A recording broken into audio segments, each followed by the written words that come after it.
Hey traders, checking in on the cryptocurrency space. Bitcoin continues to trade sideways within a tightening range over the last week and a half.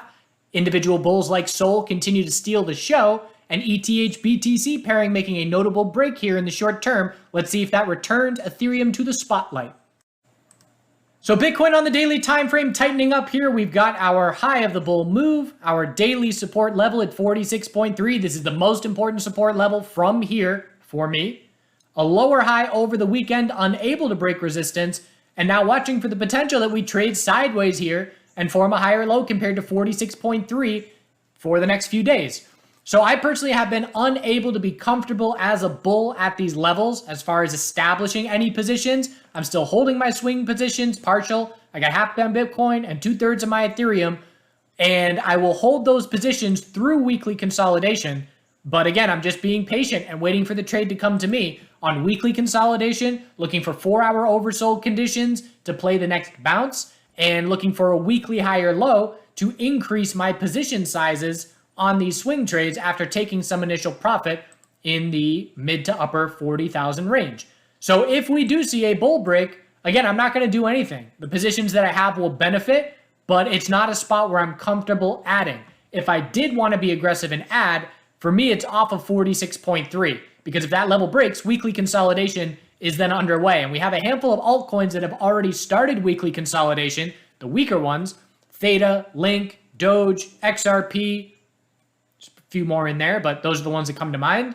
Everybody else is fending off weekly consolidation at this point. And Bitcoin right now has an hourly downtrending support line to be watching.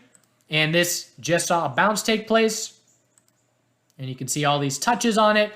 Hourly RSI got just towards oversold. So a good sign for the bulls in the sense that, hourly RSI isn't dipping down to low 20s. It's still just touching 30, and then the bounce gets going. We're testing hourly resistance of 48.2 thousand. If we reject from it, the bulls will have to confirm an hourly trend change, which would essentially be a bit of an inverse head and shoulders if that were to take place.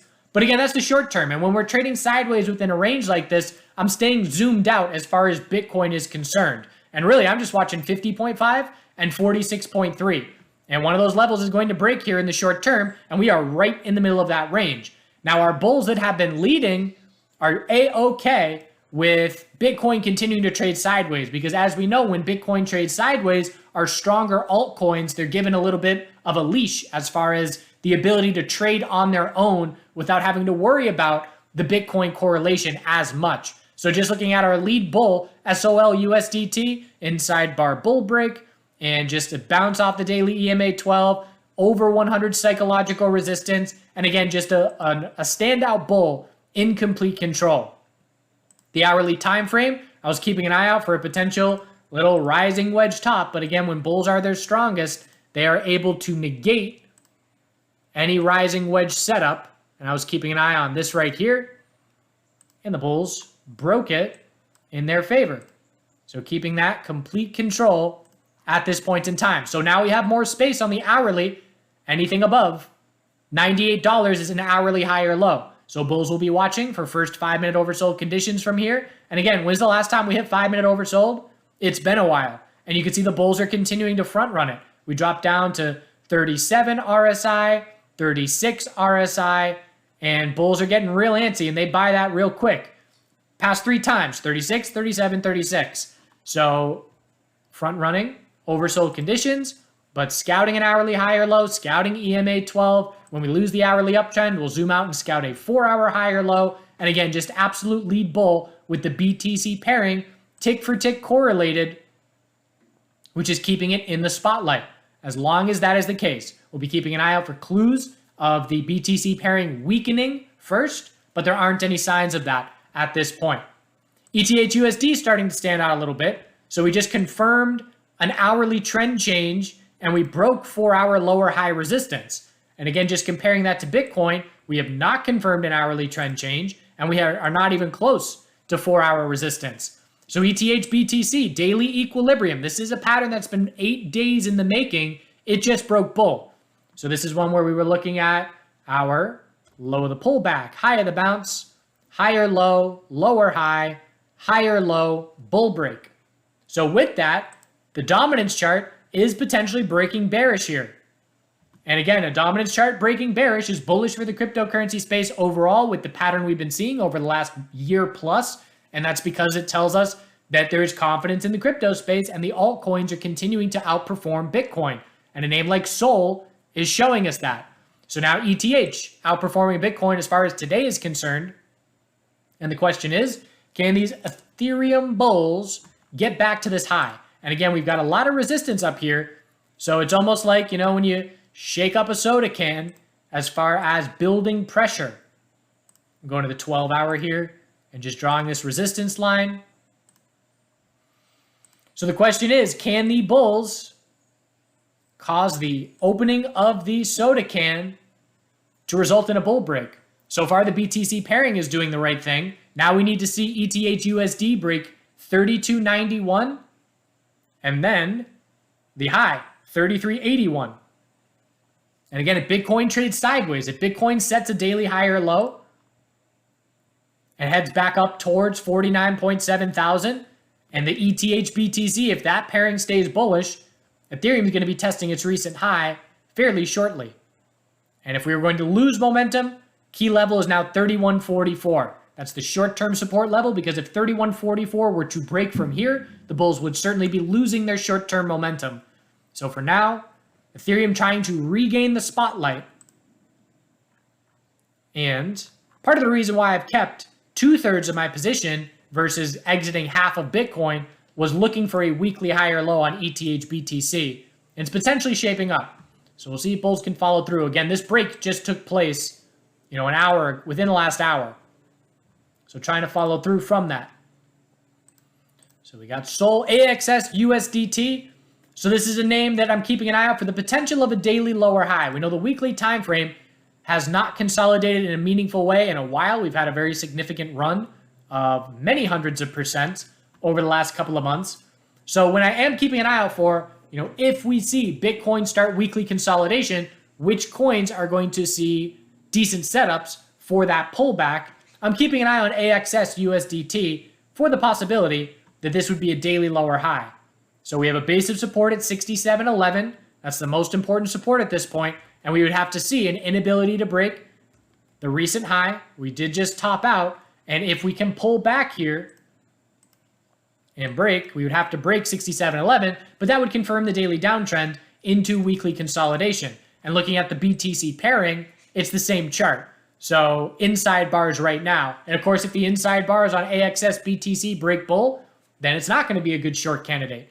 But if they break bear, then we're watching for the potential that it will be. And again, it's just these upper wicks here that show the bulls running out of a little bit of momentum.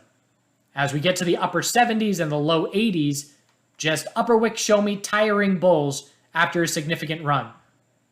And again, if I wanted to draw some trend lines here, could draw a resistance line and then support. Nah, I would have support higher. That wouldn't have been in play.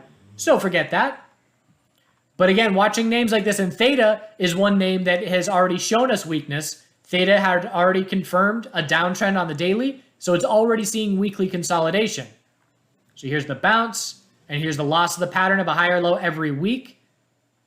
So we can say the names that have already started weekly consolidation are not positioned necessarily well for if Bitcoin were to then join in the weekly consolidation.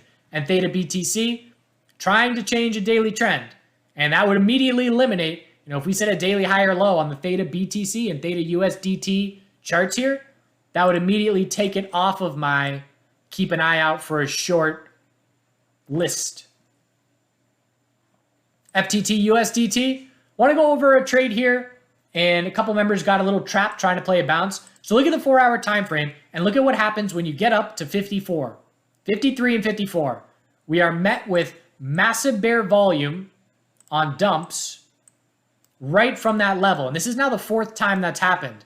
And it happens after a bull run up, and then it's just massive bear volume. So it happened recently over the weekend, and some people scaled in a little bit too prematurely. Now, normally we're anticipating an hourly high or low here. Let's go over what the red flags were. So when I'm playing oversold bounces, my aggressiveness as a bull is directly correlated to the aggressiveness as a bear. So what that means is I'm only going to be my most aggressive if daily, 4-hour, and hourly RSIs are all oversold. Anything less than that, and I use smaller position sizes when I'm playing bounces. If it's only, the hourly oversold, looking for a daily high or low, my positions are smaller because we can always drop down to 4-hour oversold from that point. And the last thing I want to do is be out of ammo and be in a full position at that point. So it's perfectly normal to be looking for an hourly high or low to form here, but we only had 5-minute oversold conditions. That was the only time frame that was oversold. And then once 15-minute got oversold, we bounced very shortly after. So you have to be really cautious about entering positions when only 1 or 2 time frames are oversold.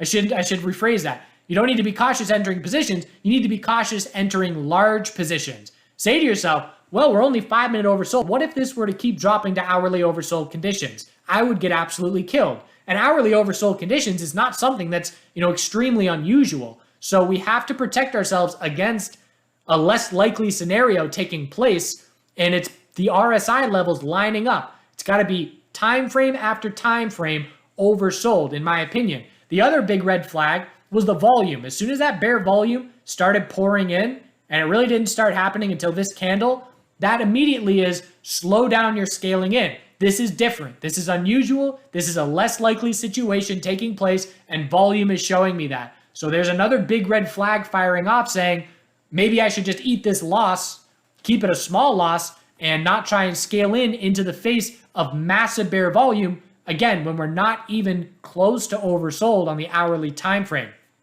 So it did eventually give a 15-minute oversold bounce that allowed, for some exiting or exiting with a smaller loss than what it would have been. But again, this was a wake-up call as far as scaling in too aggressively, have to space out positions. And on a play like this, again, when it's only 5 and 15-minute oversold RSI, at most, I'm going to be using 20% of my cash. I won't go any more than that unless we are a lot more oversold on a lot more time frames. So a little bit of a lesson there, and fortunately not a very painful one, but something to always keep in mind. That 1 in 50 time can wipe out your 50 successful previous trades. So even if it's a low probability scenario, those do happen every now and again. So let's see if Ethereum can lead us to the promised land with new highs.